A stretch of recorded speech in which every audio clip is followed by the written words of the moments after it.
আপনারা জানেন যে এস এম ফরহাদের প্রার্থিতার বিরোধিতা করে একটি রিট পিটিশন দায়ের করা হয়েছিল।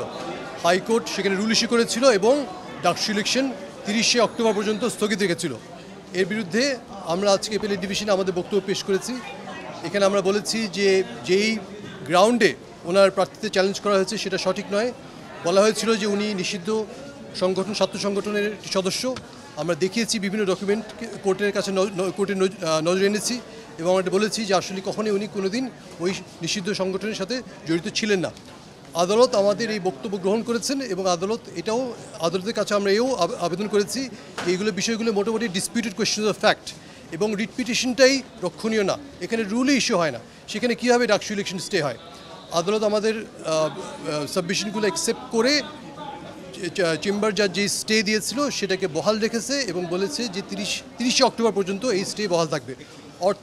অর্থাৎ আপনার এই 9 সেপ্টেম্বর ডাকসু ইলেকশন অনুষ্ঠিত হওয়াতে কোনো বাধা রইল না।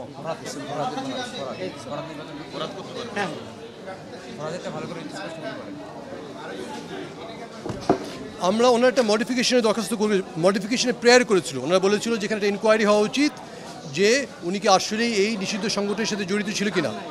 আমরা বলেছি যে শুধুমাত্র ফেসবুকের কিছু স্পিরিয়াস ডকুমেন্টসের উপর ভিত্তি করে ফেসবুকের কিছু সোশ্যাল মিডিয়ার কিছু স্পিরিয়াস ডকুমেন্টসের উপর ভিত্তি করে এই আবেদন করার কোনো সুযোগ নাই এবং এখানে মডিফিকেশন চাওয়ার কোনো সুযোগ নাই। যেখানে মামলায় রুলই চলে না সেখানে কীভাবে মডিফিকেশন হবে।